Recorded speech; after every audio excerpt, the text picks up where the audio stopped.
प्यारे बच्चों, कैसे हो आप सभी?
क्या कह रहे हो? देखो, हमेशा लक्ष्य बड़ा रखना चाहिए।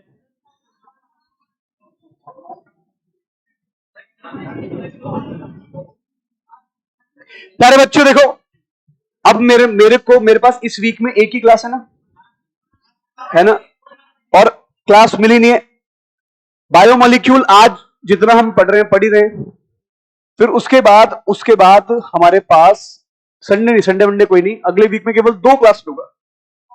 2 क्लास और आपका कोर्स फिर हम आपको कर देंगे। नमस्ते। फिर आऊंगा बाद में रिवीजन। चलिए भाई,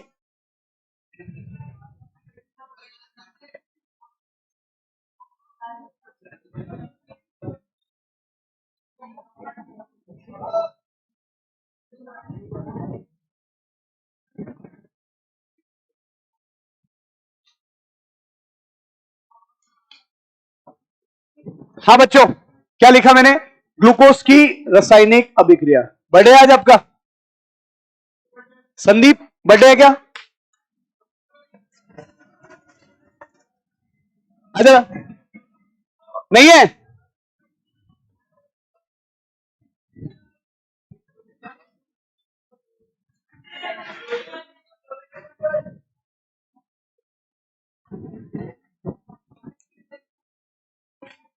प्यारे बच्चों देखो, ये हमने बनाया, आप मेरे साथ साथ बनाओ, लिखने का टाइम नहीं दूंगा। ये कौन है?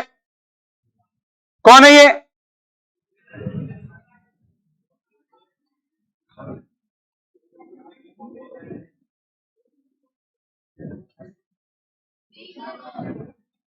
कौन सा ग्लूकोज? अगर मैं इसकी अभिक्रिया करा दूं रेड फॉस्फोरस के साथ में, कौन ले लूं? याद करो क्या करता है पापा। कौन है ये? याद है? और पापा रिएजेंट का काम क्या? बात इतना श्योर क्यों कर रहे हो? पापा रिएजेंट का काम क्या है? सारे के सारे ऑक्सीजन हटा के एल्केन, और क्या बना देगा? N hexane. क्या बना देगा? ये जो रिएक्शन है ये कंफर्म करती है, क्या कंफर्म कर रही है? कि ग्लूकोज में, ये सही था क्या? ग्लूकोज में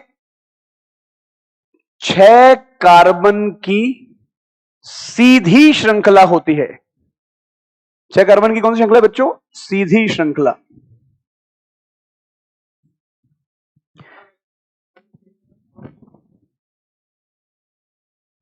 ग्लूकोज की रिएक्शन की बात करिए, और ग्लूकोज की रिएक्शन में हमने पहली रिएक्शन कौन सी यूज करी बच्चों? रेड फॉस्फोरस और एच आई। रेड फॉस्फोरस और एच आई जब मैं यूज करता हूं तो मुझे पता लगता है कि ग्लूकोज में तो 6 कार्बन की एक सीधी श्रृंखला है। प्यारे बच्चों इधर देखिए, अगर मैं इसकी अभिक्रिया ब्रोमीन जल से करवा दूं, किससे करवा दूं, तो ये करता है इसका ऑक्सीडेशन। क्या करता है इसका ये, और इस ऑक्सीडेशन के बाद बच्चों देखो क्या मिलता है हमें, ये जो बनाया ना हमने, ये जो पीला वाला, ये एज इट इज नहीं मिलता, इसमें क्या होता है, ये गायब होता है। तो यहां क्या मिलता है, ओ ओ एच। ये केवल और केवल एल्डिहाइड का ऑक्सीकरण करता है। ये रिएक्शन कंफर्म कर रही है, कंफर्म्स दैट की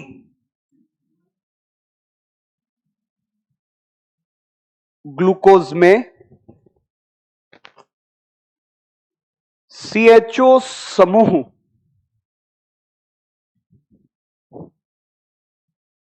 उपस्थित होता है। ये क्या कंफर्म कर रही है बच्चों, कि ग्लूकोज में क्या उपस्थित है, CHO समूह उपस्थित होता है।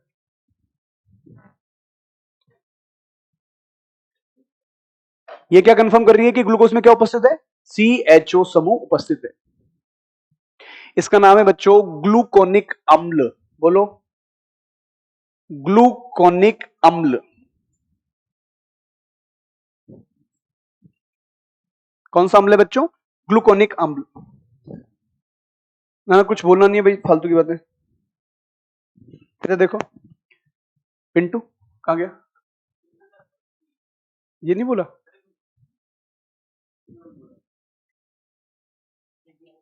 लिखा सबने। ये रिएक्शन क्या कंफर्म कर रही है कि ग्लूकोज में कौन होता है, एल्डिहाइड। क्योंकि ब्रोमीन क्या कीटोन या अभिक्रिया करेगा, नहीं, क्योंकि कीटोन में तो C डबल बॉन्ड होता है, तो कीटोन या अभिक्रिया नहीं करता। यानी ब्रोमीन वाटर एल्डिहाइड और कीटोन को अलग करने का भी एक तरीका हो गया, टॉलेंस टेस्ट के जैसे ही। यहां देखो, अगर मैं इसकी अभिक्रिया किससे करा दूं, HCN से। किससे करा दूं बच्चों, तो ध्यान से देखना, वो क्या,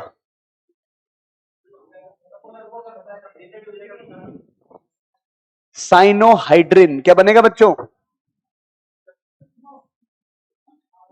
अब देखो, यहां पे आ गया CN, यहां पे आ गया OH, और यहां कौन आ गया, H। यहां पर कौन आ जाएगा, CN, यहां कौन आ गया, OH, और यहां कौन आ गया, H। ये दो क्यों बने, क्योंकि सर एक नया किरेल कार्बन बन गया। क्या बना है, और जब भी नया किरेल कार्बन बनेगा तो रेसिमाइजेशन होगा, और रेसिमाइजेशन में कितने उत्पाद बनते हैं, दो।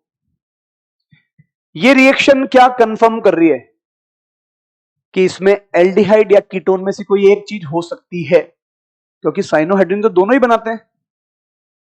यहां लिखता हूं, यहां पर मैं,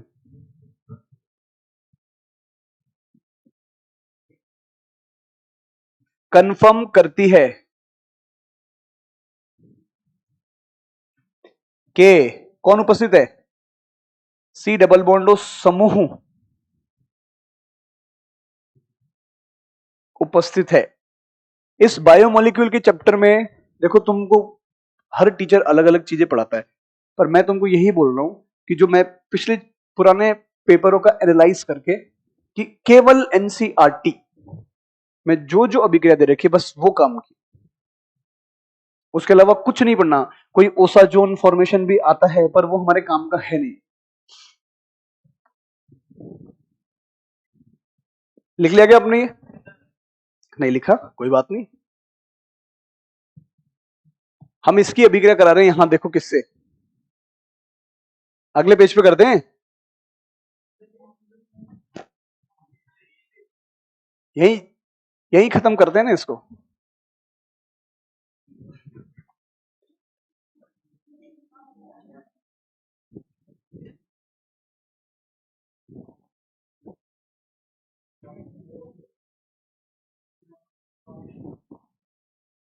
बोर्ड पे देखो, सभी लोग बोर्ड पे देखो। क्या आपको ये याद है, NH2OH सिन और NT क्या बना देगा, यहां पर कौन आ गया, C डबल बॉन्ड N, यहां कौन आ गया बच्चों, OH।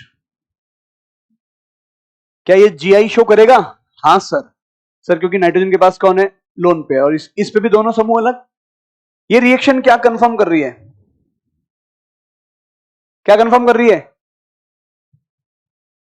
कंफर्म, इसको छोड़ देते हैं तो लिख नहीं पाएंगे इसको तो हम। इस रिएक्शन से भी किसकी उपस्थिति का पता लगता है? सी डबल बॉन्ड ओ की उपस्थिति का। अभिक्रिया नंबर 1, जो जो हमने रिएजेंट लिए उस पर लिख देते हैं। ये कौन सा रिएजेंट है बच्चों? ये क्या हुआ, तुम ऐसे क्यों नहीं जा रहे? इनको भेजना पड़ेगा। इधर घूमता है क्या ये? हाँ घूमेगा ना इसका तो। शाबाश। यहां देखो,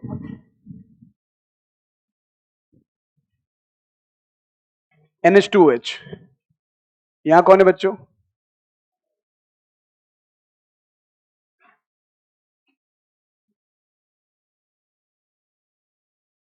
ब्रोमीन वाटर। हमने कितनी अभिक्रिया बताई है?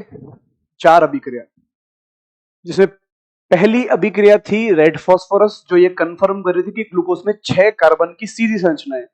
दूसरी अभिक्रिया कौन है? HCN, मतलब ब्रोमीन वाटर, जो कंफर्म कर रही है कि कौन है? एल्डिहाइड। और नीचे की जो दोनों है वो क्या बता रही है? C double bond O. अरे बस में अभी तक ये अभिक्रिया नहीं आई कि ग्लूकोज में OH समूह है या नहीं है। बताओ, कोई OH समूह की पहचान कैसे करते हैं? क्या OH समूह एस्टर बनाता है क्या? हाँ, OH समूह क्या बनाता है? एस्टर। तो अगर मैं एस्टर बनाऊं तो कितनी बार एस्टर बनेगा? 5 बार। इसलिए ग्लूकोज बनाता है पेंटा एसीटेट। क्या बनाता है? कल की क्लास में मैंने तुम्हें कुछ बताया था, शिफ रिएजेंट, वो काम का नहीं है यहां पर। क्यों नहीं है? क्योंकि ये सारे के सारे जो रिएजेंट लिखे ना, ये साइक्लिक को खोल के इनको सीधा बनाते हैं, फिर रिएक्शन कर लेते हैं। शेर सिंह क्या बोला मैंने सुना आपने? Bromine water, HCN, NH2OH, red phosphorus, HI, ये इतने ताकतवर हैं कि उस साइक्लिक रिंग को क्या कर देंगे? खोल देंगे और फिर रिएक्शन कर लेंगे। इसलिए ये रिएक्शन कर पा रहे हैं, वरना ग्लूकोज तो 99.8% किसमें मिलता है? साइक्लिक में। आगे देखिए अगली रिएक्शन, यहां लिखा मैंने CHO, यहां लिखा CH2OH, HOH,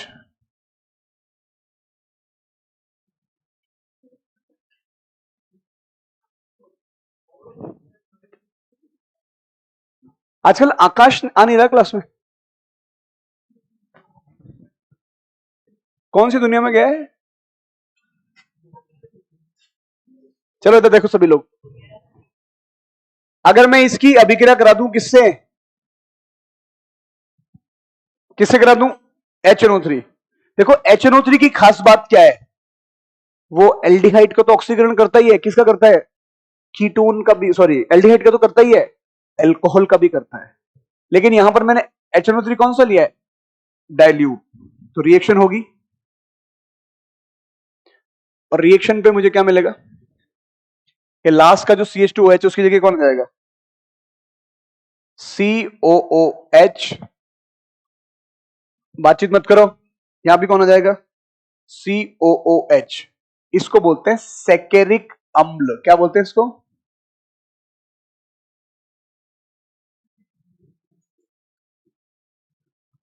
कौन सा अम्ल है बच्चों? सेकेरिक अम्ल। अभी थोड़ी देर पहले मैंने तुम्हें ग्लूकोनिक बताया था, ग्लूकोनिक अम्ल। प्यारे बच्चों कैसे हो आप?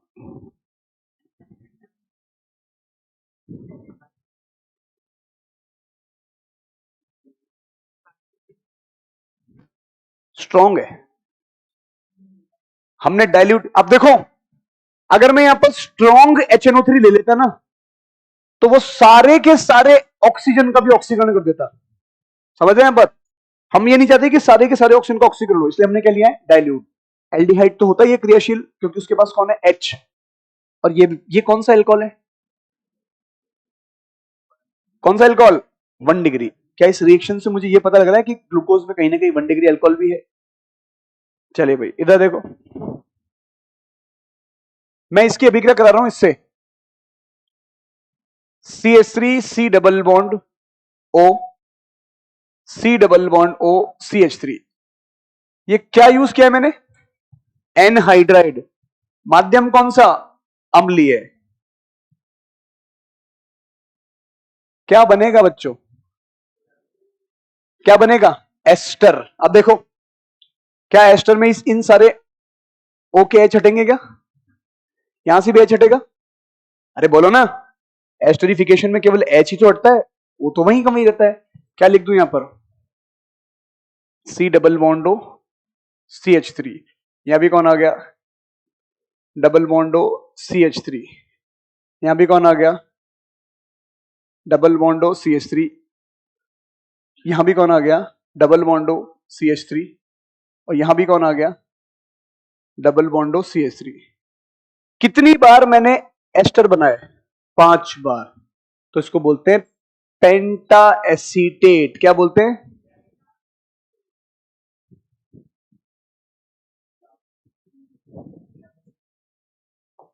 ये रिएक्शन क्या कंफर्म कर रही है? 5 OH। क्या कंफर्म कर रही है?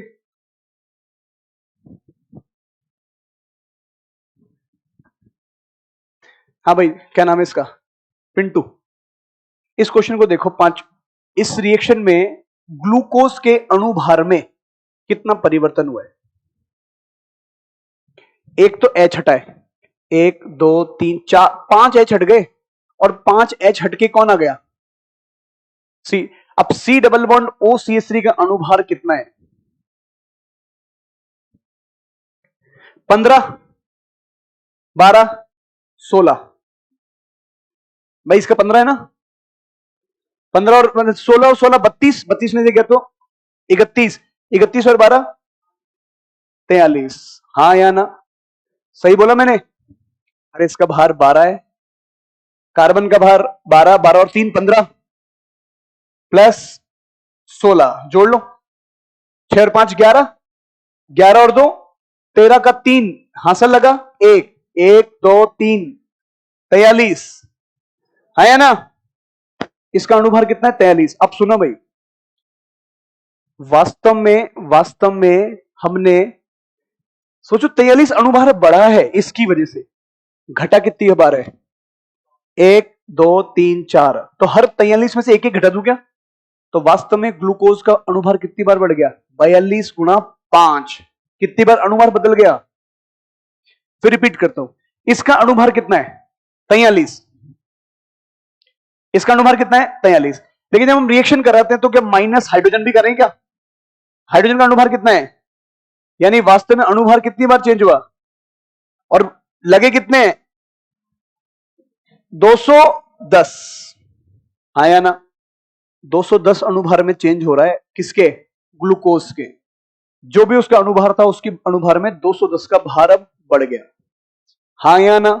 हर बार एस्टरिफिकेशन में 42 अणुभार बढ़ जाता है अगर हम CH3 यूज करते हैं तो। समझ गए ना? तो ये एक छोटी सी कैलकुलेशन लिखिए, ध्यान रखना, ऐसे क्वेश्चन आपको डीपीपी में हमने दिया है, फिर वहां जब फेल हो जाओगे ना, समझ में नहीं आएगा, तो मुझे कोसोगे कि ये तो पढ़ाया नहीं सर ने, तो तुम्हारे अंदर जल्दी, अरे यार सर ने तो पढ़ाया नहीं। क्यों भाई केशव?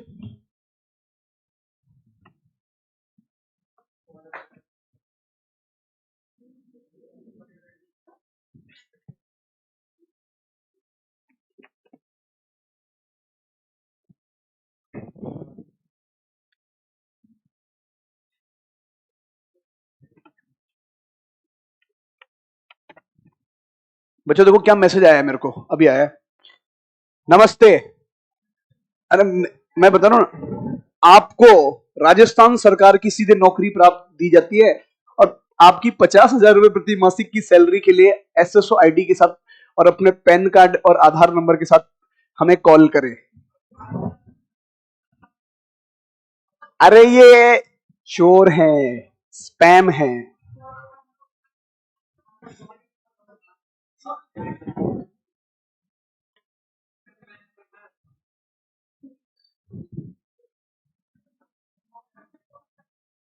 सैकेरिक SHACCARIC। बच्चों लिखा क्या आपने? ठीक है, सुनो, क्या ये बात समझ आई क्या? अब मेरा छोटा सा क्वेश्चन। ऐसा बोला जाता है कि ग्लूकोज का जो पेंटा एसिडेट है वो टॉलेंस टेस्ट नहीं देता। ग्लूकोज का पेंटा एसिडेट टॉलेंस टेस्ट नहीं देता। यहां तो CHO है, देना चाहिए। तो देखिए यहां स्टेटमेंट लिख रहा हूं मैं,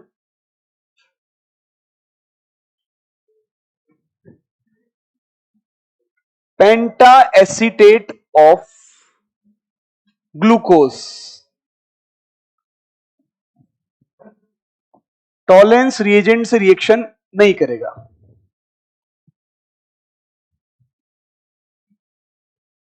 नेगेटिव टेस्ट, ये समझ गए ना तुम लोगों को, मेरे से पूछते हो ये पॉजिटिव टेस्ट देता है, ये नेगेटिव टेस्ट मतलब क्या है? जो रिएक्शन नहीं करता वो कौन सा टेस्ट? Negative test. ठीक है क्या? तो मुझे बता सकते हो क्यों? यहां तो है फ्री सीएचओ, क्योंकि ग्लूकोज का पेंटा एसीटेट माना जाता है साइक्लिक। क्या माना जाता है? कोई सा भी ले लो, यहां लिखा मैंने CH2, यहां पर O है क्या? बीटा मान ले, अल्फा मान ले, चलो इसको मान लेते हैं बीटा, ये H, यहां कौन आ जाएगा? O, यहां कौन आ गया? O, यहां आ गया H। जल्दी से लगा दो एसीटेट, लगा दो इन सब पे। एसीटेट का मतलब बच्चों देखो ये होता है क्या? C डबल बॉन्ड O, और CH3 को मैं ये भी बोल सकता हूं AC। क्या बोल सकता हूं? तो ऐसे लिख दूं यहां पर,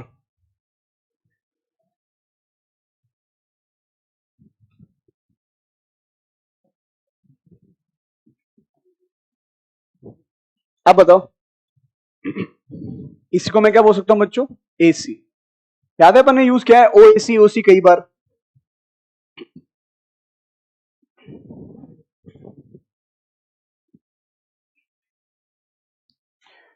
अब बताइए क्या इसमें फ्री हेमी एसिटल है क्या?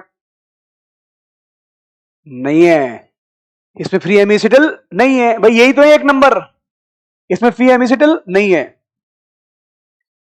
नो फ्री हेमी एसिटल, इसमें फ्री हेमी एसिटल बच्चों नहीं है, तो ये टॉलेंस टेस्ट भी नहीं देगा। आगे हेडिंग कर लिया आप लोग, न्यूक्लिक एसिड। न्यूक्लिक एसिड क्या? Amino acid. रुको अभी हमारे पास क्या बच गया? प्रोटीन बचा हुआ है ना?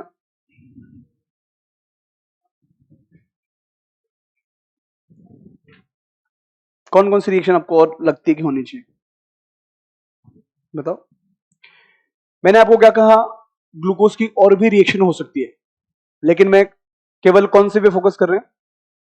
एनसीईआरटी वाली हो गई, जो एनसीईआरटी में बस वही याद रखनी है आपको, है ना? बस वही कर लो, वही बहुत है ना? बाकी बाकी कुछ नहीं है। अब देखो पॉलीसेकेराइड वास्तव में बोला जाए ना तो वो तो हमारे कोर्स में नहीं है इस बार, है ना? तो पढ़ाएं कि नहीं पढ़ाएं? नहीं पढ़ना? एनसीईआरटी में दे रखा है, देख लेना। बोलो, मैं थोड़ी बहुत इंफॉर्मेशन देता हूं पॉलीसेकेराइड के बारे में। इधर देखो,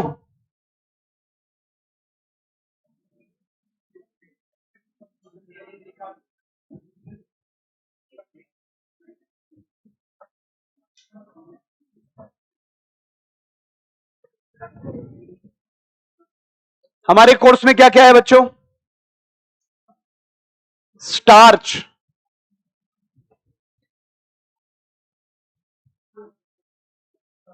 अब इधर देखो, मैंने आपको क्या ग्लूकोज का ऑक्सीकरण सिखाया है क्या? हाँ सर, याद करो, HiO4 कैसे तोड़ते थे, सिखाया है? मैंने कहा था ग्लूकोज को तोड़ेंगे तो कितने फॉर्मिक अम्ल और कितने मिलेंगे, वो आप कहां देखोगे? अल्कोहल के ऑक्सीकरण वाले में देखना, दिख जाएगा आपको।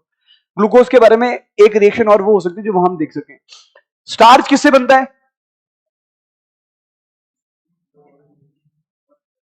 अल्फा डी ग्लूकोज और अल्फा डी ग्लूकोज, ध्यान से देखिए भाई। और अल्फा डी ग्लूकोज का नंबर कितना होता है? N। कितना नंबर होता है? ठीक है भाई। यानी अगर मैं वास्तव में स्टार्च की बात करूं तो स्टार्च दो टाइप का हो गया। इधर देखो, स्टार्च बनता किस किस से है? एक शब्द लिखा मैंने, बात मत करो, क्यों बात कर रहे हो लगातार? गुनगुन गुनगुन। एमाइलोस।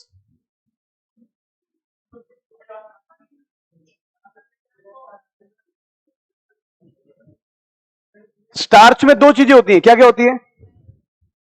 एमाइलोज और एमाइलोपेक्टिन। एमाइलोज होता है केवल 10 से 15% भाग। कितना भाग होता है? अमाइलोपेक्टिन कितना होता है?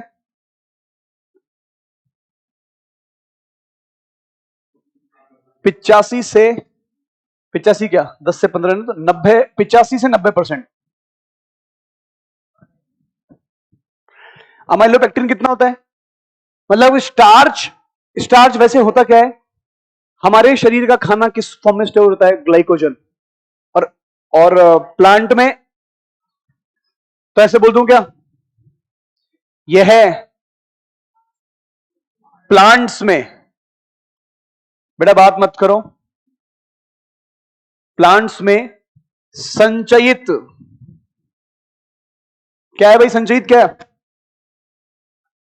भोजन है, खाद्य पदार्थ, खाद्य पदार्थ। सुनो, ये प्लांट में संचयित क्या है? भोजन। भोजन में सब कुछ आ जाएगा ना। खाद्य पदार्थ में तो नॉनवेज भी आता है, वेजिटेरियन भी आता है। चले भाई, अब सुनो, एमाइलोपेक्टिन में लिंकेज होता है C1C4 और एक लिंकेज और होता है C1C6। एमाइलोज में लिंकेज होता है C1C4 बस। इसकी संरचना होती है लीनियर और ये इसकी संरचना क्या बोली जाती है? नेटवर्क। नेटवर्क का मतलब लेयर्स में, लीनियर का मतलब एक लाइन। अब आप खुद बताओ, जो जाल बना रहा है वो क्या जाल पानी में डूबेगा कि तैरेगा? तैरेगा। तो एमाइलोपेक्टिन के आगे लिख देना पानी में अविलेय।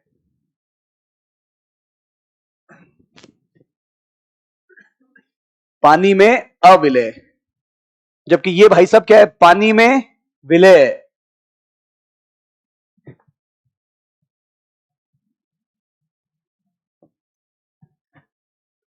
अमाइलोज और एमाइलोपेक्टिन। अमाइलोज कितना होता है? 10 से 15%। अमाइलो, अच्छा मेरे को बताओ लिंकेज कौन सा है, अल्फा या बीटा? अल्फा। कैसे पता? अगर स्टार्च का मैं जल अपघटन कर दूं, क्या कर दूं बच्चों, तो मुझे, अब सोचो कितने, याद करो ये स्टार्च होता है पॉलीमर। कौन होता है? पॉलीमर बोल रहे, पॉलीसेकेराइड। इसमें कितने ग्लूकोज होंगे? कम से कम 10,000, 10,000 या ज्यादा। इतने तो आपको क्या मिल जाएंगे इसके अंदर ग्लूकोज के हिस्से। कौन कौन से ग्लूकोज? Alpha D glucose. हमारे शरीर में खाना किस फॉर्म में इकट्ठा होता है? ग्लाइकोजन। ध्यान रखना, ग्लाइकोजन की संरचना किसकी जैसी है? एमाइलोपेक्टिन की जैसी। ग्लाइकोजन किसका जैसा है? Amylopectin. Animal store food, animal store food कौन? ग्लाइकोजन। स्टार्च का स्टोर फूड कौन? प्लांट का स्टोर फूड कौन? स्टार्च।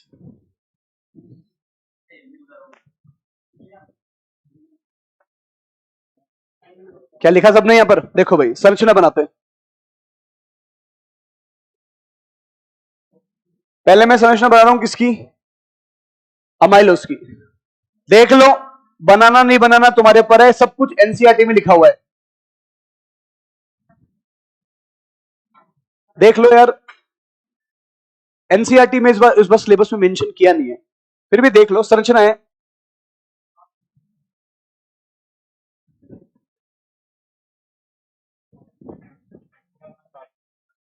यहां देखो सभी लोग देखो, ये मेरा ग्लूकोज है, बातचीत नहीं, इधर देखो, ये कौन? ग्लूकोज। ये भी कौन? ग्लूकोज।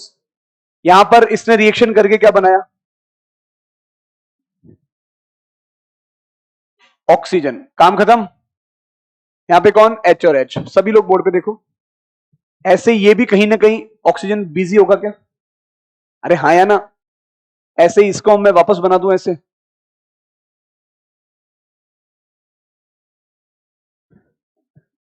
मतलब बहुत आसान है, बस कुछ नहीं है। माल्टोज जानते हैं? माल्टोज, माल्टोज को बस जोड़ते जाओ आगे।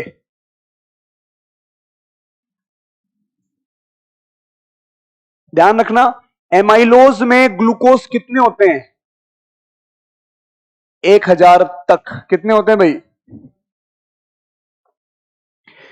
1000 तक इसमें क्या मिल सकते हैं आपको? ग्लूकोज के अणु। लिंकेज देखो, अगर मैं इसकी नंबरिंग करूं तो 1 नंबर, 2 नंबर, 3 नंबर, 4 नंबर। ये कौन?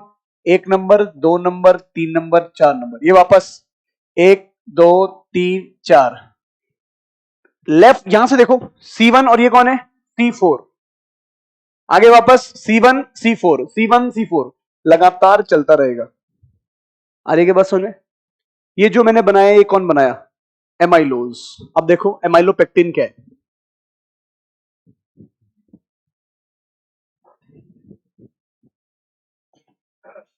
संरचना नहीं बनाओगे तो भी कोई दिक्कत नहीं, एनसीईआरटी में दे रखी सब।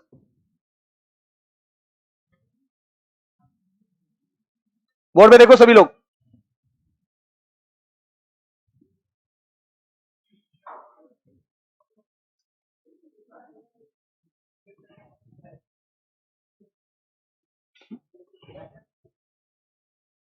बोर्ड पे देखो सभी लोग, सभी लोग बोर्ड पे देखो। आप सबको मालूम है ना, यहां पर एक CH2OH होता है ना? और एक हमने बनाया ये, यहां पर भी आ गया एक OH, यहां भी कौन आ गया? H। अब की बार लिंकेज किसका होगा? देखो सर C1 C4 तो है ही, C1 C4 भी है ही। अगर मैं इसकी गिनती गिनूं 1 2 3 4 5, और ये कौन है? अब की बार क्या होगा? इन दोनों के बीच के भी बॉन्डिंग हो जाएगी। इस ऑप्शन को हटा दें, और लिंकेज कौन सा हो गया? C1 C6। ये चेन चली जा रही है, फिर कहीं ना कहीं बीच में से जुड़ जाएगा, यानी पहली सतह, दूसरी सतह, तीसरी सतह, ऐसे लेयर चलती रहेगी। ये किसकी संरचना है? अमाइलोपेक्टिन की। क्या कह रहे हो? पढ़ा दिया कि जूलॉजी वाले ने? बस ठीक है, तो नहीं पढ़ाया?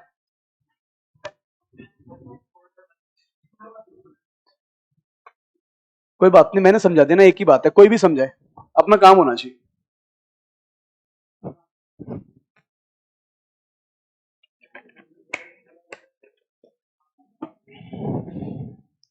समझ गए ना? समझाए कोई भी, अपन क्या है? पढ़ने आए। मैं पढ़ाऊं, कोई पढ़ाए, क्या हो पड़ता है, नंबर आने चाहिए नीट में बस। प्यारे बच्चों, कैसे हो आप? कौन है बच्चों?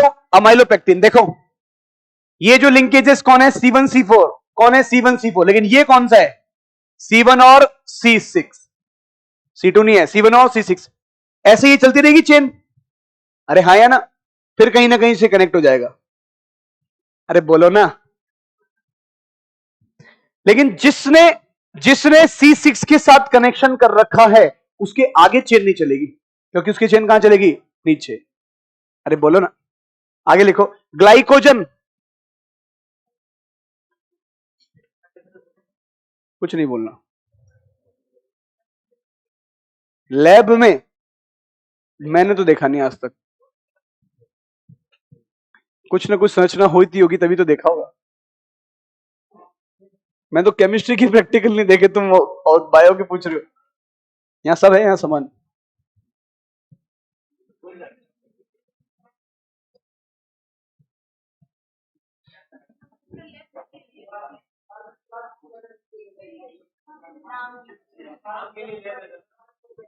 नहीं ऐसा नहीं है, नाम की बात नहीं है। आपके लिए दीपावली से पहले ही हम लोगों ने प्लान कर लिया था कि ना प्रैक्टिकल करवा रहे हैं। दीपावली की छुट्टी में आप जाएंगे तो कुछ वीडियोस आपको दिखेंगे कि देखो हमने ये कलर कैसे आया, ऐसा आया। पर वो पता नहीं वो अप्रूवल क्यों नहीं हुआ, वो अप्रूवल नहीं हुआ, वो तो वो होल्ड पे अटका हुआ है ना? क्योंकि टीचरों ने केमिकल की लिस्ट दी कि हमें इतने केमिकल चाहिए, और वो केमिकल का बिल बन गया 1,60,000 रुपए का, है ना? तो फिर वो, है ना? लेकिन अब ये यही तो दिक्कत है। बिल्ली के गले में घंटी तो बांधनी है, पर बांधेगा कौन? है ना? तो ये वाला एक इशू हो गया, इस वजह से वो होल्ड हो गया। लेकिन कोई नहीं, आपके पास आ जाएंगे, चिंता मत करो, अभी नीट अभी दूर है। अमाइलोज, और ये कौन है? अमाइलोपेक्टिन। आगे लिख लो, ग्लाइकोजन।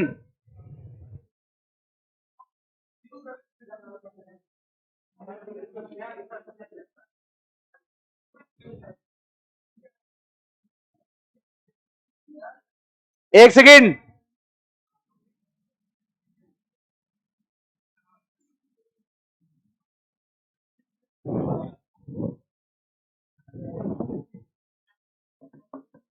मैं आज आपकी क्लास थोड़ी एक्सटेंड करने वाला हूं, करूं?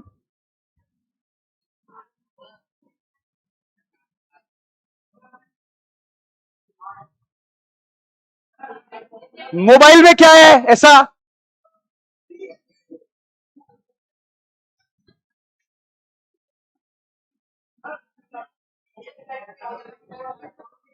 बंद कर उसको।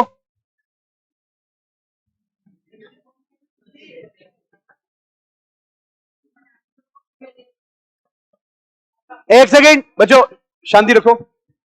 बच्चों एक मिनट, बातचीत मत करो। हाँ बेटा, क्या कह रहे हो? अब बोलो, बाद में पूछेगा। भीड़ में पूछता है, सामने बोलना है यार, क्या घबराता है यार? एक मिनट, बोलो मत, बोलो मत। हाँ बोलो। एमाइलोपेक्टिन समझ में नहीं आया? देखो, कोई बात नहीं। एक नंबर, चार नंबर, एक नंबर, चार नंबर, एक नंबर, चार नंबर। अब इसका जो एक नंबर है, ऐसे दूसरा लेके आ गया। एक नंबर पे OH होता है क्या? वो OH किसी 6 नंबर वाले से रिएक्शन कर ले। हर जगह 6 नंबर भी तो होता है, यहां पर होता ही नहीं होता? ये 6 नंबर वाला OH इस एक नंबर से रिएक्शन कर लेगा। ग्लूकोज ही तो है ये सब छोटे छोटे ग्लूकोज है। चले भाई, क्या लिखा मैंने यहां पर? ग्लाइकोजन के आगे क्या लिखा? और ग्लाइकोजन में लिख देना आप क्या है? स्टोर्ड।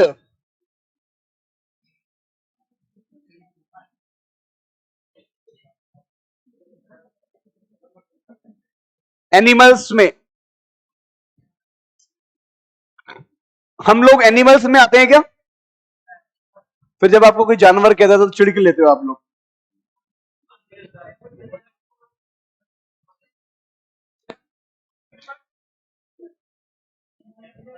चले भाई, है ना? लिखा सबने? एनिमल का स्टोर फूड। आगे देखो,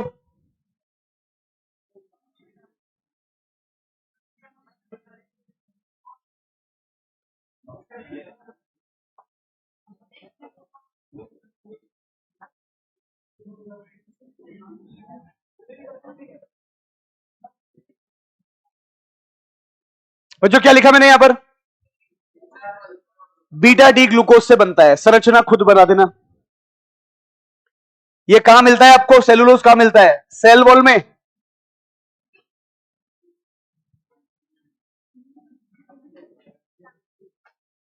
मतलब ये पेड़ पौधों का ही है।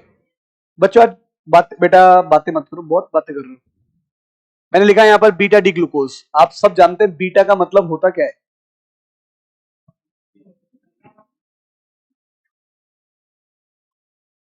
बीटा का मतलब क्या होता है? OH कहां पर होगा? ऊपर। सर इसका OH और इसका अंदर भी होगा रिएक्शन। रिएक्शन इन दोनों से हो जाएगी। बाकी सब कुछ लिंकेज कौन सा? ये फिर कहीं ना कहीं लिंकेज करेगा और ये फिर कहीं ना कहीं लिंकेज करेगा। यस और नो? एन लिख दूं इसके? इस तरीके से एक चेन चलती रहेगी। अगर इसको मैं दिखाऊं, इस तरीके से दिखा सकता हूं। देखो, थोड़ा छोटा दिखाऊं तो सर ये हर बार इस तरीके से लिंकेज करेगा।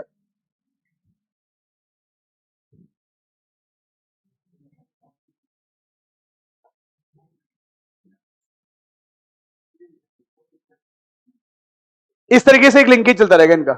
आ रही बात समझ में? कौन सा ग्लूकोज, मतलब कौन है ये? सेलुलोज का। अगर मैं बात मत करो, अगर सेलुलोज का मैं जल अपघटन करूंगा तो मुझे क्या मिलेगा? Beta D glucose. क्या मिलेंगे? इधर देखिए सब लोग, बीटा डी ग्लूकोज का मतलब क्या है बच्चों? ध्यान से देखो, ये कार्बन नंबर कौन? 1 2 3 4, ये 4 है। इसका मतलब दूसरे का कौन सा था? ये C1। भाई दूसरे का कौन सा होगा? C1। ये 1, ये कौन वापस आ गया? 4। यहां पर वो जो भी लगा हुआ है लगने दो। ये वापस कौन आ गया बच्चों? 1 2 3 4। बीटा डी ग्लूकोज लिंकेज, कौन सा लिंकेज? C1C4 glycosidic. कौन सा लिंकेज बोलेंगे इसको? इसमें केवल संरचना ही याद रखनी है बस।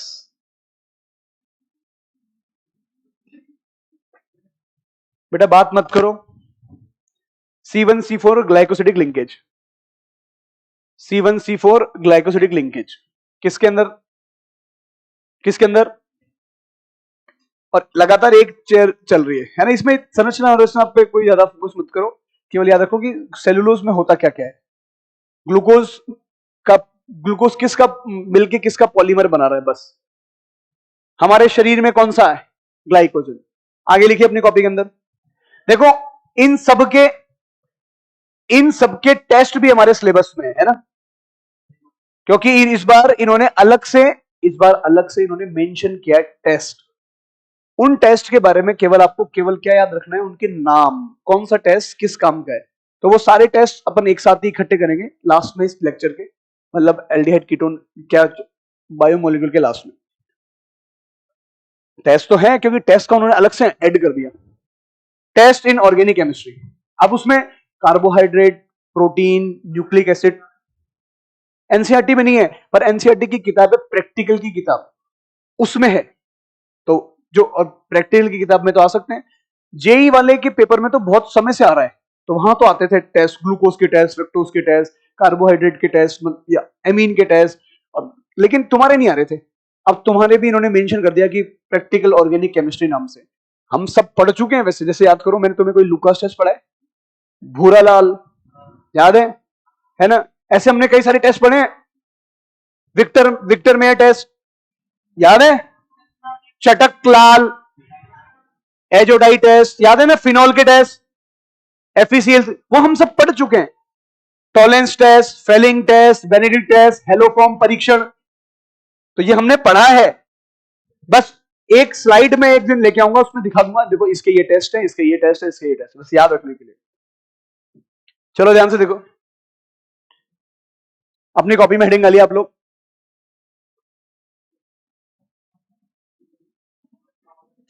अमीनो एसिड एवं प्रोटीन, बातचीत मत करो बेटा, अमीनो एसिड एवं प्रोटीन पहले लिखना है यहां पर मैं, प्रोटीन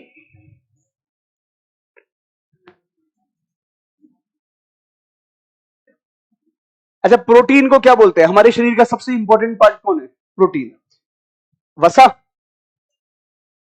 हमारा शरीर में जो फंडामेंटल यूनिट बनती है वो कौन है, प्रोटीन। जैसे मैं आपको एक एग्जांपल देता हूं, अपने आप समझ जाएगी। अभी 2014 में मोदी आया था, उससे पहले अन्ना हजारे ने एक आंदोलन किया। उस आंदोलन में क्या था कि वो बोला तुम ये मानो नहीं तो मैं भूख प्यास पे बैठ जाऊंगा, यही कहा था उसने। सब इधर देखो, उसने कहा तुम मेरी बात मानो वरना मैं भूख प्यास पे बैठ जाऊंगा और मैं अन्न जल का त्याग कर दूंगा, उसको बोलते हैं अनशन, है ना। उससे पहले हम नॉर्मल कोई नॉर्मल व्रत करते हैं, जैसे मैं हर मंगलवार का व्रत करता हूं, तो मैं उसमें क्या करता हूं, मैं सुबह कुछ नहीं खाता, केवल शाम के टाइम पे थोड़ा सा हल्का फुल्का खाना, जितनी मेरी भेट। तो व्रत ऐसा होता है बेटा, आप एक टाइम का स्किप कर सकते हो खाना, है ना। कौन बोल रहा है बेटा, ऐसा होता है बिल्कुल, है ना, एक टाइम का, आप एक टाइम का खाना स्किप कर सकते हो। तो जैसे मान लीजिए मैंने अपना एक टाइम का खाना छोड़ा, तो मेरे शरीर को तो एनर्जी चाहिए। अरे क्यों बोल रहे हो यार, मेरे शरीर को एनर्जी चाहिए, और मेरे एनर्जी कहां से आएगी, मेरे शरीर में स्टोर फूड से। स्टोर फूड कौन है, ग्लाइकोजन। तो मेरा एक दिन का, जैसे मुस्लिम्स के अंदर रोजे रखते हैं, वो दिन भर कुछ नहीं खाते, शाम को 4 बजे के बाद वो, है ना, तो वो लगातार, है ना, अब सुनो भाई, वही दिन भर की उनकी एनर्जी लग रही है, सारा काम कर रहे हैं, और वो शाम ढलने के बाद ही वो कुछ खा पा रहे हैं ना, सुबह 4 बजे तक खा सकते हैं वो, ऐसे ही होता है ना। 4 बजे से लेकर शाम के 7 बजे तक 3 घंटे में उनको कुछ, अब मेरी बात सुनो, आज वो जो भी है, मतलब अब मेरा पॉइंट सुनो, मतलब वो भी पूरे दिन भर भूखे रहने के बाद एक समय वो खाना खा रहे, तो पूरे दिन भर भूखे, तो पूरे दिन भर भूख में हमारी एनर्जी कहां से आ रही है, स्टोर फूड, कौन, ग्लाइकोजन। कभी कभी हम नॉर्मल बहुत थक जाते हैं, हमें पता नहीं लगता कि हमारे अंदर बहुत थकान है, इधर इधर, तो बहुत थकान के समय हम लोग इंस्टेंट, हमें एनर्जी चाहिए होती है, वो होती है कार्बोहाइड्रेट। आप लोगों ने देखा रेड बुल, ये जो जितने भी खिलाड़ी हैं, इनको जब वो ड्रिंक्स आती है, तो ड्रिंक्स में उनको क्या दी जाती है, वो स्टिंग आती है ना, एक स्टिंग आती है, वो स्टिंग जैसा ही उनका उनका सप्लीमेंट थोड़ा और भी अच्छा होता है, तो वो उनको सप्लीमेंट दिया जाता है ताकि भैया तुम लगातार खेलते रहो। वरना वरना किसी में भी दम नहीं होता है कि 50-50 ओवर बैटिंग कर रहा है या फिर उसके बाद भी भाग रहा है ना। वो लगातार एनर्जी, यानी एनर्जी का रिच सोर्स कार्बोहाइड्रेट। एनर्जी एक लंबे समय तक स्टोर रखने के लिए भी कार्बोहाइड्रेट, वो कौन है? ग्लाइकोजन। पीछे बात मत करो। एनर्जी का रिच स्टोर कार्बोहाइड्रेट, एनर्जी को लंबे समय तक स्टोर करने के लिए भी कार्बोहाइड्रेट। लेकिन धीरे धीरे कार्बोहाइड्रेट जब हमारी बॉडी में काम आ रहा है तब तो चल रहा है, लेकिन एक्सेस कार्बोहाइड्रेट धीरे धीरे किसमें कन्वर्ट होता है? फैट में। धीरे धीरे आपके शरीर के डोले नहीं बनते, आपकी तौंद निकल जाती है आपके शरीर में। हाँ, मेरे मेरे नहीं है, मैंने अपने आप को ठीक कर लिया है ना, तो है ना, तो आपके शरीर पे एक्स्ट्रा फैट आने लगता है। वो सब कौन है? अरे मैंने सांस रोक रखी है और मैं लगातार बोल रहा हूं। मेरे अंदर ये कला है कि मैं बोल भी रहा हूं, मेरी सांस रुकी हुई है। इधर देखो, अब पॉइंट समझना क्या है, तो है ना, धीरे धीरे वो फैट में बनने लगता है, तो वो चर्बी उसको अपन बोलते हैं, तो ये हटाओ। लेकिन अब मैं वो अनशन की बात करता हूं। हमने 1 दिन का व्रत किया, एनर्जी से काम चल गया। 2 दिन का व्रत किया, 3 दिन का व्रत किया, तो भी हमारे वो ग्लाइकोजन काम आ रहा है। लेकिन कुछ लोग करते हैं डाइटिंग। क्या करते हैं? खासकर आजकल तो पुरुष और महिलाएं दोनों करते हैं, पर पहले के जमाने में महिलाएं ज्यादा करती थी। आजकल तो सब जिम वगैरह जाते हैं, तो उनकी डाइट चार्ट पहले फिक्स हो जाती है कि ये खाना है, वो नहीं खाना है, ऐसा वैसा। तो वो जब डाइटिंग करते हैं तो धीरे धीरे उनका क्या होता है, फैट जो होता है वो कट कर ग्लाइकोजन में कन्वर्ट होता है, और ग्लाइकोजन उनकी एनर्जी में जाता है, तो धीरे धीरे उनका फैट कम होने लगता है। अब आया अन्ना हजारे। अन्ना हजारे ने क्या किया कि ना, मैं करूंगा अनशन, तो मेरी बात मानो, वरना मैं यही भूख प्यास त्याग करके मर जाऊंगा, है ना। मरना नहीं है उसको केवल क्या करना था? अनशन। अब सुनो, उसने क्या किया? 1 दिन खाना नहीं खाया, 2 दिन खाना नहीं खाया, 3 दिन खाना नहीं खाया, पानी वानी तो पीते ही है, 4 दिन, 5 दिन, 6 दिन। अब धीरे धीरे क्या है, आया था इतना मोटा ताजा, तो धीरे धीरे क्या हो गया? सिकुड़ने लगा, और सिकुड़ते सिकुड़ते कितना हो गया? अब सरकार को लगा कि अब तो मर ही जाएगा, तो सरकार ने कहा तेरी बातें हमने मान ली। इतने दिनों तक जो उसने खाना नहीं खाया, वो सब उसके कौन काम आया? फैट। कौन काम आया? फैट। अब जैन समाज, कोई है आप में से जैन? कोई नहीं है, मैं बताता हूं। जैन समाज में एक प्रथा होती है संथारा। संथर नहीं, जलने की नहीं, संथारा क्या होता है? वो बोलते हैं अन्न जल का त्याग, आखिरी सांस तक। आखिरी सांस तक किसका त्याग? अन्न जल का त्याग। ना अन्न ग्रहण करेंगे ना जल ग्रहण करेंगे, अब तो मरना है ना। अब सुनो, वो क्या करेंगे? जैसे मान लीजिए किसी को पता लग गया कि ये इन जनरल कौन से लोग करते हैं? कुछ लोग तो बहुत ही ज्यादा विले कि भाई मुझे मरना ही है। कुछ लोग क्या सोचते हैं कि ना, नहीं भाई मुझे मरना नहीं, मेरे शरीर में एक बीमारी हो चुकी है जिसका कोई इलाज नहीं है, मैं तड़प तड़प के मरूंगा, उससे बढ़िया मैं ये संथारा प्रथा के को ग्रहण करके जाऊं। तो मेरे को जैनियों समाज में होता है कि मुझे फिर देवता तुल्य ऐसा मानेंगे, या कुछ अलग कहानी होती है उनकी। वो क्या करेंगे? आखिरी सांस तक अन्न, सबसे पहले उनकी बॉडी के अंदर जितना भी क्या होगा? ग्लाइकोजन खत्म होगा। ग्लाइकोजन के बाद क्या खत्म होगा? फैट खत्म होगा। और जिस दिन उनकी बॉडी में प्रोटीन का क्योंकि हमारे दिल तो धड़क रहा है, आपका खून तो पंप कर रहा है, तो उसको उसकी फंक्शनिंग के लिए, आप सांस ले रहे हो, सारी ऑक्सीजन ब्लड फ्लो हो रहा है, उसकी सारी फंक्शनिंग के लिए जो मैकेनिज्म है, जो एनर्जी चाहिए, वो कहां से आएगी? तो आपकी जो कोशिकाएं हैं, वो आपके धीरे धीरे प्रोटीन को खाना शुरू करेगी। और जिस दिन प्रोटीन को खाना शुरू करेगी, क्योंकि प्रोटीन हमारी बॉडी का बेसिक फंडामेंटल पार्ट है, जिस दिन प्रोटीन को खाना लगेगी कोशिका, उस दिन आप मर जाओगे। समझ रहे हैं बात? इसलिए मैं यहां पर क्या बोल रहा हूं? Amino acid. हमारी बॉडी का सबसे बेसिक पार्ट कौन? प्रोटीन। ग्लाइकोजन खा रहे हैं, फैट वैट सब चल जाएगा। आखिरी जब आपकी कोशिकाएं अपने आप को चलाने के लिए प्रोटीन को खाना शुरू करेगी, इसका मतलब आपकी क्या हो चुकी है? मृत्यु। आ रही बात सुन में? चलिए भाई, प्रोटीन इसके आगे लिख रहा हूं मैं, बेसिक फंडामेंटल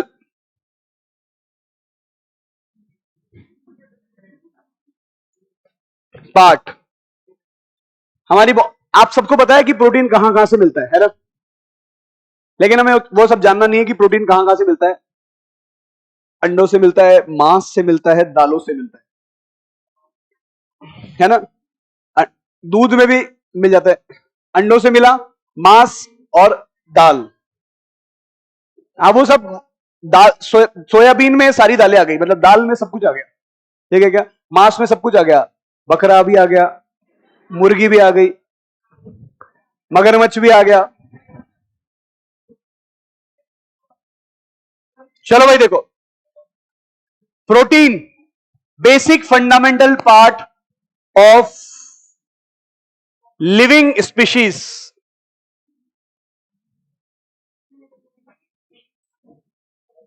एक जीवित कोशिका का सबसे ज्यादा बेसिक पार्ट कौन है?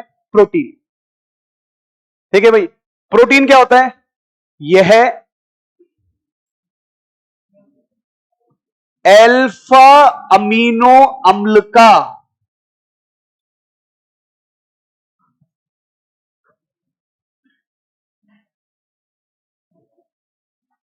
पॉलीमर होता है। बच्चों क्या कहा मैंने? कौन है ये बच्चों? क्या कहा मैंने बच्चों? अल्फा अमीनो अम्ल का क्या होता है बच्चों? पॉलीमर होता है। यानी आपको वास्तव में प्रोटीन पे जानने से पहले, इधर देखो, आपको प्रोटीन पे जाने से पहले आपको क्या आना चाहिए? अमीनो अम्ल। तो लिखा मैंने यहां पर अमीनो अम्ल। क्या है बच्चों? अमीनो अम्ल। अमीनो अम्ल के लिए मैंने क्या लिखा? Alpha amino. तो देखो सब लोग, C double bond O H, इसके बगल में पहला कार्बन, दूसरा कार्बन, तीसरा, ऐसे चलते रहेंगे आगे तक। कार्बोक्सिलिक अम्ल के बगल में जो पहला कार्बन होता है उसको क्या बोलते हैं? अल्फा। आगे कौन? आगे कौन? हमें मतलब नहीं है, हमें केवल किससे मतलब है? अल्फा से। और अमीनो अम्ल में अल्फा पोजीशन पे क्या लगा दें? एमिनो। तो देखो सभी लोग, C double bond O H, आप जानते हैं इसको?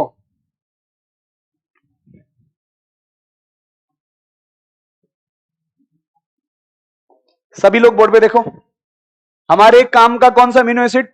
अल्फा, जिसमें NH2 कहां पर होता है? सारे के सारे प्राकृतिक मोनोसेकेराइड कौन से होते हैं? D form. सारे के सारे प्राकृतिक, क्या कहा मैंने? सारे के सारे प्राकृतिक अमीनो अम्ल क्या होंगे? L form. NH2 कहां पर है? लेफ्ट में। तो क्या बोलेंगे इसको? एल अमीनो अम्ल। आप सबको यह बात मालूम है ना कि जब डी फॉर्म बोलते हैं तो आखिरी किरेल कार्बन को देखते हैं, और जब एल फॉर्म बोलेंगे, जब क्या बोलेंगे बच्चों? एल फॉर्म बोलेंगे तो पहले किरेल कार्बन को देखते हैं, क्योंकि यहां पर ये एल्फा तो पहला ही है ना। हाँ जी भाई, अमीनो अम्ल। ये यहां पर आर चेंज करो, यहां पर क्या चेंज करो? आर चेंज करो, नया अमीनो एसिड बनाओ। क्या कहा मैंने? आर चेंज करो, नया अमीनो एसिड बनाओ। अरे बात सुन में, इधर देखिए भाई,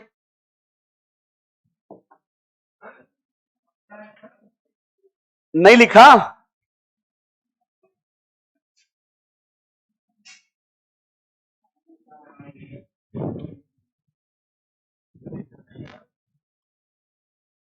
बोल।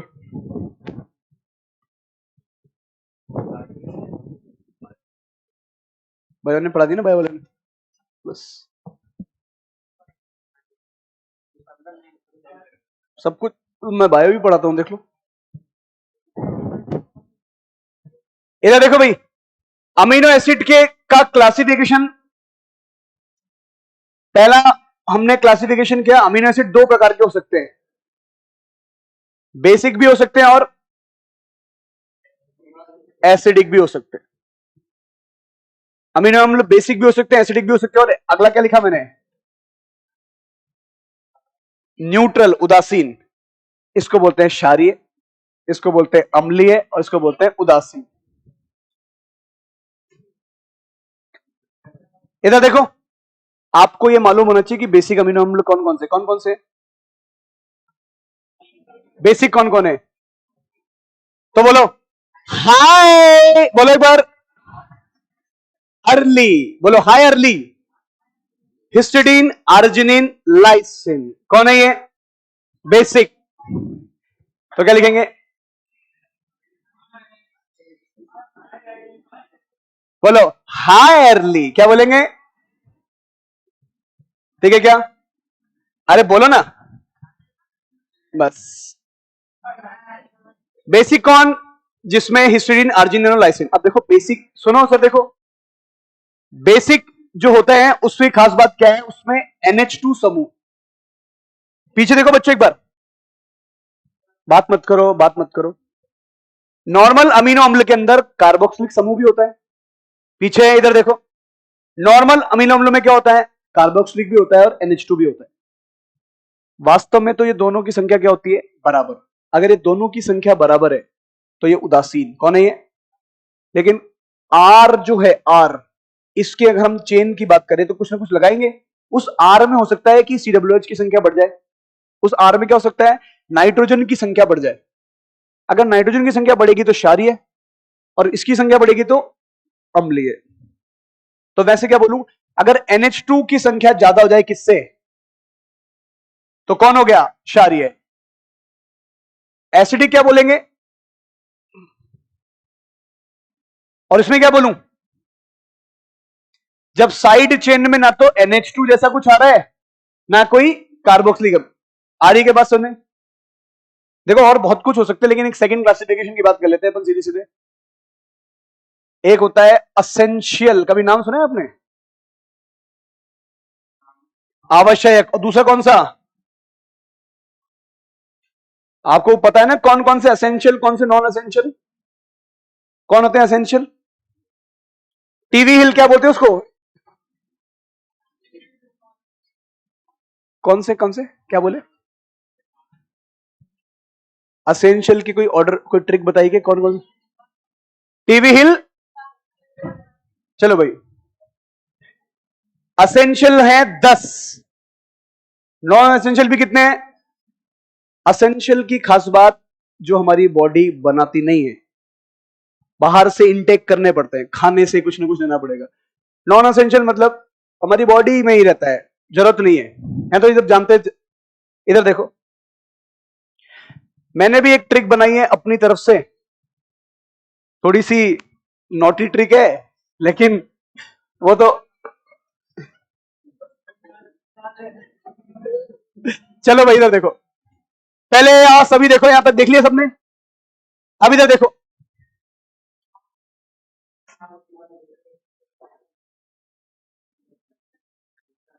यही पढ़ाया होगा आपको। ज्यूटेराइन क्या होता है? जब एक ही अम्ल और एक ही क्षार है तो क्या बनेगा? देखो यहां पे कार्बन, यहां पे कौन आ गया? NH2, यहां पे कौन आ गया? H, यहां पे कौन आ गया? R dash. नहीं पता कौन है? ज्यूटेराइन मतलब क्या होता है? देखो भाई, ये कौन है? अम्ल। ये कौन है? क्षार। ये लिखा सबने? तो देखिए यहां पर, यहां लिखा मैंने COOH,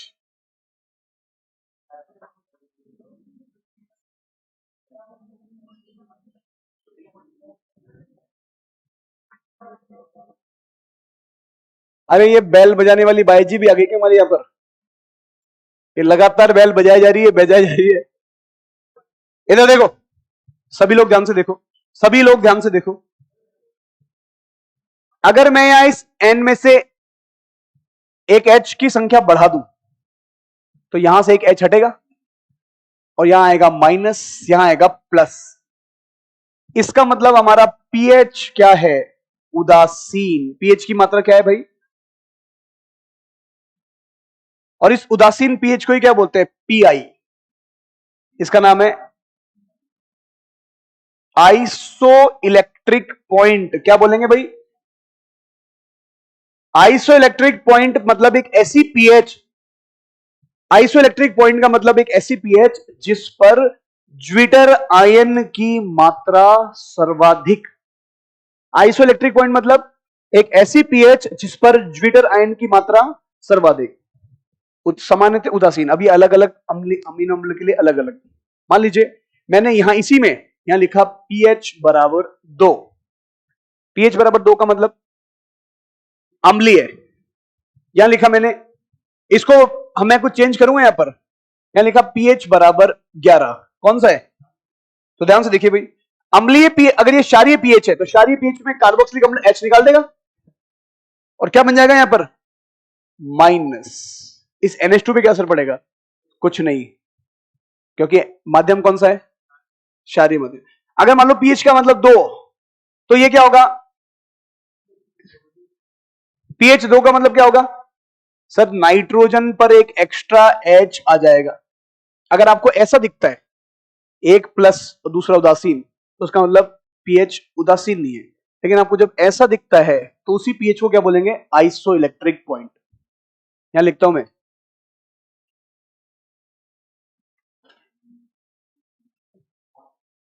आइसो इलेक्ट्रिक पॉइंट वह पीएच है जिस पर, वह पीएच है जिस पर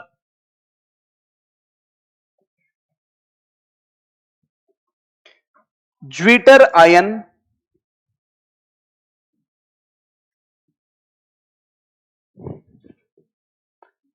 सर्वाधिक मिलता है। क्या कहा मैंने,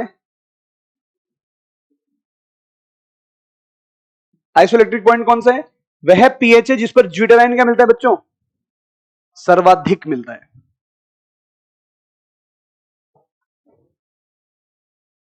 देखिए लिखिए अपनी कॉपी के अंदर, अमीनो अम्लों की संरचना सिखाइए आप लोग को, अमीनो अम्लों की संरचना। संरचना कहां से देखोगे फिर, देख ली, चलो ठीक है, यहां देखो,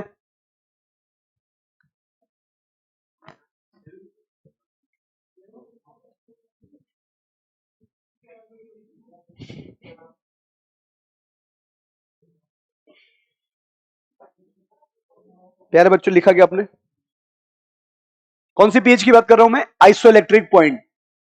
ऐसी पीएच जिसपे ज्विटर आयन की मात्रा सर्वाधिक मिले उसको बोलेंगे आइसो इलेक्ट्रिक पॉइंट। वरना अम्लीय माध्यम में यहां प्लस मिलेगा, क्षारीय माध्यम में यहां माइनस मिलेगा, ठीक है क्या। यहां देखो सभी लोग, इधर देखिए सभी लोग, अमीनो अम्लों के कुछ लिख रहा हूं मैं, GAVLI, बोलो गवली, गवली मैं 20 के 20 असेंट जो हमारे अमीनो एसिड है, सुनो भाई एक बात ध्यान से, मैं 20 के 20 अमीनो एसिड्स जो मैंने लिखे हैं, उन 20 के 20 अमीनो एसिड्स के पहले नाम को मैंने लिख दिया यहां पर। जी का मतलब क्या है,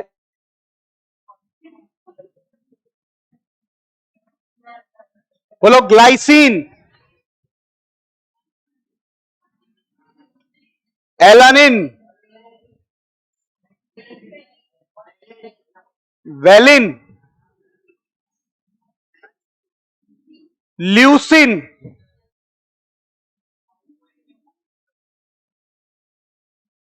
आइसोल्यूसिन। अब इधर देखो, अमीनो अम्ल में क्या था, कार्बोक्सिलिक अम्ल, यहां कौन था, कौन था यहां पर, यहां कौन था, और यहां कौन था, आर। बस मैं आर की जगह बदल रहा हूं, आर की जगह पर अगर ग्लाइसिन होगा तो यहां क्या लिखूंगा, केवल एच, पहले में एच, दूसरे में CH3, फिर आइसोप्रोपाइल, आइसोब्यूटाइल, सेकेंडरी ब्यूटाइल। चलिए बताइए, क्या इनमें, इन अमीनो एसिड में जो मैंने बनाया है, इनमें कोई भी NH2 और COH आया क्या, तो ये किसमें जाएंगे, उदासीन। इसमें लास्ट के 3 असेंशियल है, VLI, लास्ट के 3 गए असेंशियल। लिखो तो ठीक है, नहीं लिखो तुम जल्दी लिखो, लिखो पहले में H, दूसरे में CH3, आइसोप्रोपाइल, जल्दी लिखो।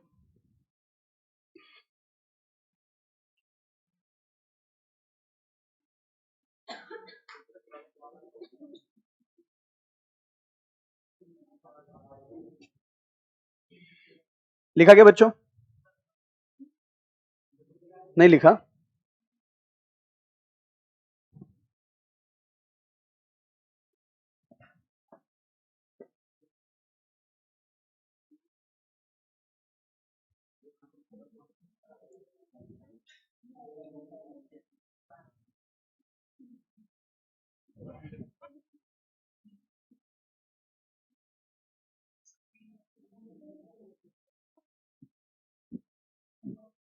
लिख लिया?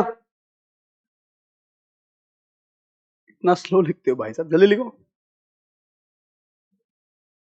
सुधांशु लिख ले बेटा। बोलता तो बहुत है आज, पता नहीं क्या हो गया इसको, इतना बोलने लग गया ये।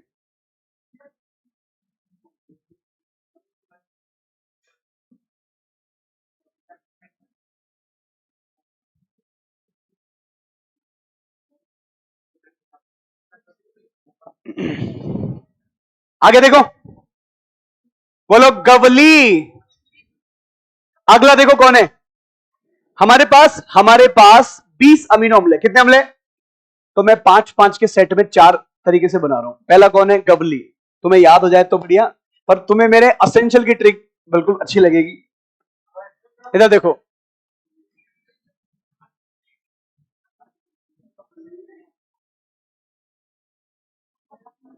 बोलो आओ लेडी गागा। बोलो एक बार। लेडी गागा को पता है तुम्हें? ये डांस करती है, वो जो इसने पुराने जमाने की जैसे वो थे ना, वाका वाका, एक जो वर्ल्ड कप के, ये बड़ी पुरानी सिंगर है। ब्रिटनी स्पीयर्स का नाम सुना है कभी आपने? नहीं, तुमने तो दूसरों का नाम सुना होगा ना। तुम्हें भी नाम नहीं बोलना चाह रहा तुम केवल 2-4 फॉरेन एक्टर्स को जानते हो, जिसमें से एक बहुत फेमस है जो आजकल भारत में ही वापस काम करने लग गई है ना?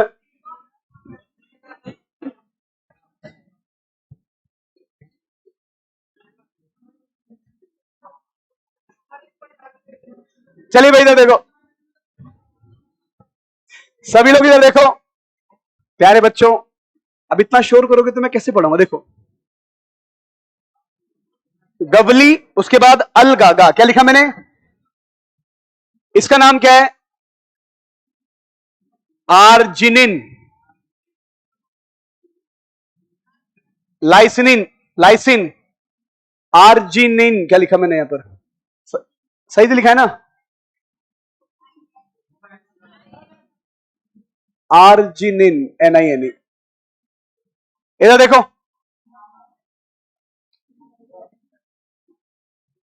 ग्लूटामिक अम्ल,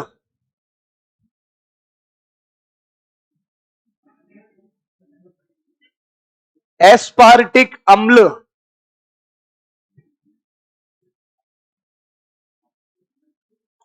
ग्लूटामाइन,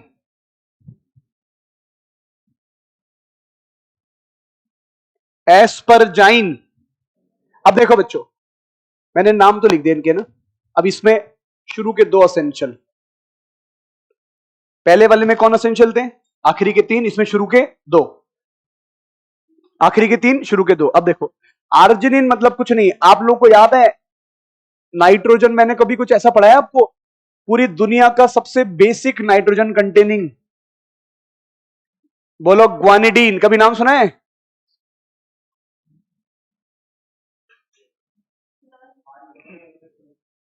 ये आर की जगह आएगा पूरा। और देखो क्या लिखा, ग्वानिडीन और 3 कार्बन। क्या लिखा मैंने? ग्वानिडीन और 3 कार्बन। लाइसिन क्या है? NH2। और कितने कार्बन? 4 कार्बन। किसकी जगह पर? ग्लूटामिक एसिड देखो, कार्बोक्सिलिक अम्ल। कितने कार्बन का कार्बोक्सिलिक अम्ल? 3 कार्बन। यहां क्या लिखा मैंने देखो, 2 कार्बन का कार्बोक्सिलिक अम्ल। आप एक चीज नोट करो, शुरू के 2 में नाइट्रोजन था, अगले 2 में कौन आया? कार्बोक्सिलिक अम्ल। इसके बाद अगले 2 में देखो क्या आ रहा है, यहां OH हटा दिया मैंने, और OH की जगह क्या लगा दिया? NH2। कौन कौन से अम्लीय है? आर्जिनिन, सॉरी, ग्लूटामिक एसिड और एस्पार्टिक एसिड। ये कौन है? अम्लीय। कौन से क्षारीय है? आर्जिनिन और लाइसिन। एक और आएगा हिस्टिडीन, जो आगे आएगा। हमारे पास कितने अमीनो एसिड्स हैं? 20। 20 में से मैंने कितनों के बारे में बात कर ली? 11। 5 पीछे थे, 6 अभी आ गए। ये जुगबंदी बनाने के लिए मैंने लिखा है यहां पर आर्जिनिन, लाइसिन। जल्दी से लिख दो तरीका। शुरू के 2 में नाइट्रोजन, फिर आगे कौन, कार्बोक्सिलिक अम्ल, और फिर आगे कौन, अमाइड। अरे बात सुन, जल्दी लिखो।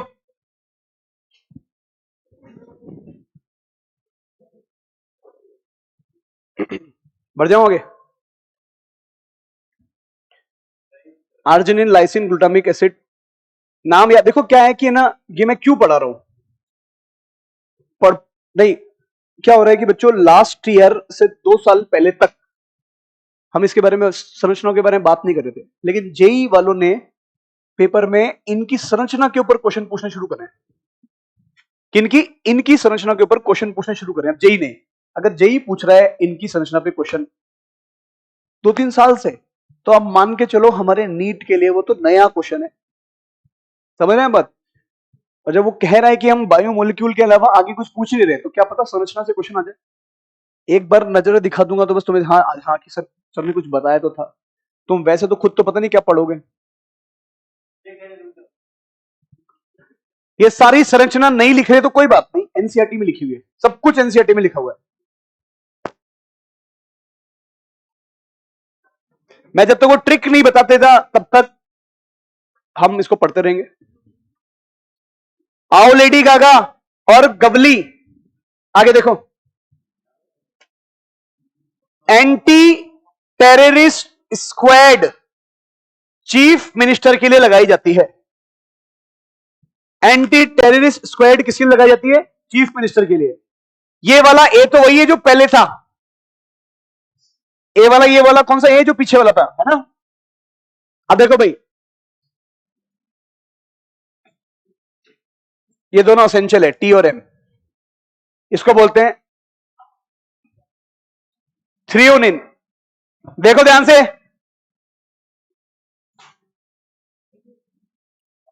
यहां कौन आ गया, एल्कोहल। देखो पहले शुरू के दो में कौन था, नाइट्रोजन, फिर अगले दो में कौन आया, कार्बोक्सिलिक अम्ल, फिर अगले दो में कौन आया, एल्कोहल। तो लिख रहा हूं, देखो इसका नाम है सीरीन। यहां पर क्या लिखना है, OH, एक कार्बन का एल्कोहल। आप नोट करो, 2 कार्बन का एल्कोहल, 1 कार्बन का एल्कोहल। उसके बाद लिखा मैंने यहां पर सिस्टीन, थायो एल्कोहल।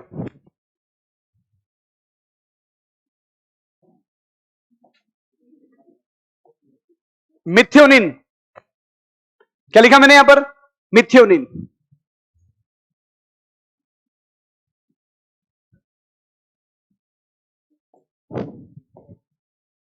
एक बार इधर देखो, शुरू में कौन था, H, पहले में H, दूसरे में CH3, आइसोप्रोपाइल, आइसोब्यूटाइल और सेकेंडरी ब्यूटाइल। उसके बाद 3 कार्बन ग्वानिडीन, 4 कार्बन NH2, 3 कार्बन का एसिड, 2 कार्बन का एसिड, 3 कार्बन का अमाइड, 2 कार्बन का अमाइड, 2 कार्बन का एल्कोहल, 1 कार्बन का एल्कोहल, फिर OH हो गया, फिर आ गया सल्फर। आप नोट करो, शुरू में नाइट्रोजन कितनी बार आया, 2 बार, कार्बोक्सिलिक अम्ल भी कितनी बार आया, अमाइड भी कितनी बार आया, 2 बार, फिर आया एल्कोहल, फिर आगे कौन आ गया, थायो मतलब सल्फर आ गया।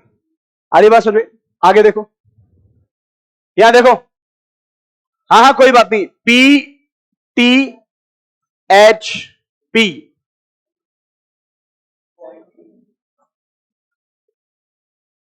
अब देखो भाई, सभी देखो, इसकी कोई ट्रिक नहीं है।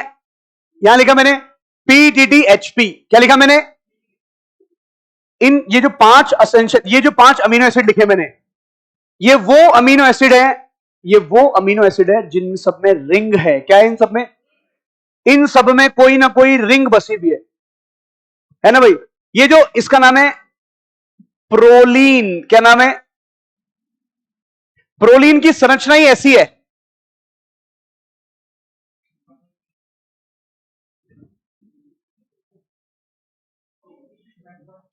इधर देखो सभी लोग देखो, सभी लोग देखो, बातचीत मत करो बच्चों। प्रोलीन की संरचना ही ऐसी है, बाकी की संरचना पे निर्भर नहीं कर रही।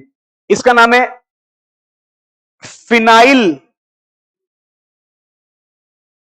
एलेनिन। ये कौन है भाई, टायरोसिन। और इसका नाम क्या है? ट्रिप्टोफेन।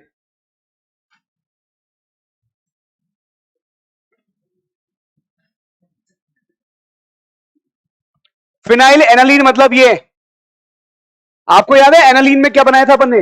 पहले में H, दूसरे में CH3, बस उस CH3 में से एक H को हटा के बेंजीन लगा दिया तो बन गया टायरोसिन। और इसमें क्या फर्क है?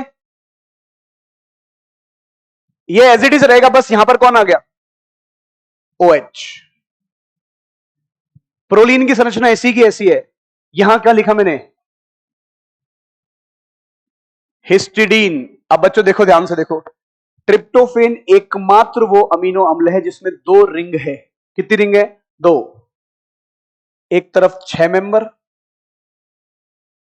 और एक तरफ 5 मेंबर।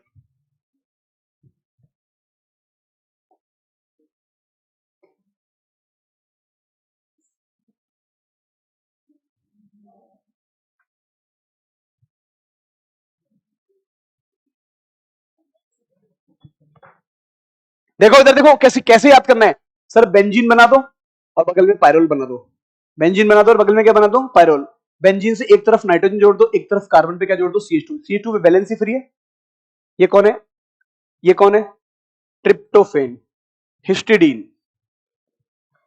पायरोल बनाना आता है ना आपको? पायरोल बनाना, बना दो पायरोल। और इसमें एक और चिपका दो यहां पर, यहां नाइट्रोजन। चलिए भाई तुषाल, एक बात बताइए, कौन सा नाइट्रोजन क्षारीय है? ऊपर वाला या ये वाला? सर ये वाला नाइट्रोजन तो रेजोनेंस कर रहा है, एरोमेटिक बना रहा है। फ्री कौन सा है? ये। तो ये वाला नाइट्रोजन है क्षारीय, और इस नाइट्रोजन के बाजू में लगा देना यहां CH2। अरे बात सुनिए, ये किसकी? अब देखो खास बात, आखिर के जो मैंने लास्ट बताए हैं, आखिर के जो मैंने लास्ट बताए हैं, सुनो अभी रुको, जाना नहीं है। आखिर के जो मैंने लास्ट बताए हैं, इन आखिर में सब में कौन है? रिंग। एनसीईआरटी से जरूर देखना बच्चों। मैं अब आपको ट्रिक बता रहा हूं। क्या बता रहा हूं? ट्रिक, जो मेरी थोड़ी सी ट्रिक है।